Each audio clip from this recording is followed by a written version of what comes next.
شیعہ دیر سے روزہ افطار کرتے ہیں. تو سورہ بقرہ کی آیت 187 میں ارشاد باری تعالیٰ ہے ثم اتموا الصیام الی اللیل، اور روزہ مکمل کرو رات ہونے تک. یعنی جب رات کا اندھیرا چھا جائے، جب رات داخل ہو جائے، اس وقت روزہ افطار کرنا ہے. یعنی روزہ مکمل ہونے کا تعلق سورج ڈوبنے سن سیٹ سے نہیں ہے، بلکہ رات کا اندھیرا ہونے سے ہے.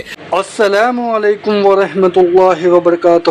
1400 سال سے روزہ کھولنے کے صحیح طریقے پر عمل کس نے کیا؟ میں نے بتا دیا یہ ڈیلے 25 سے 30 منٹ کا ڈیلے ہے، 8 سے 10 منٹ کا ڈیلے کوئی ایشو نہیں. چوتھی حدیث بھی حق 4 کتابوں میں، 3 مین سٹریم کی کتابیں. صحیح ابن حبان میں 7491 شعیب ارنوت نے صحیح کہا. صحیح ابن خزیمہ میں 1986 شیخ اعظمی نے صحیح کہا. المستدرک للحاکم میں 1518 امام حاکم نے امام مسلم کی شرط پہ صحیح کہا. اور چوتھی کتاب صحیح الترغیب والترہیب میں شیخ البانی نے صحیح کہا 1005. یہ 4 وہی حوالے ہیں جو چاروں حدیث کے حوالے.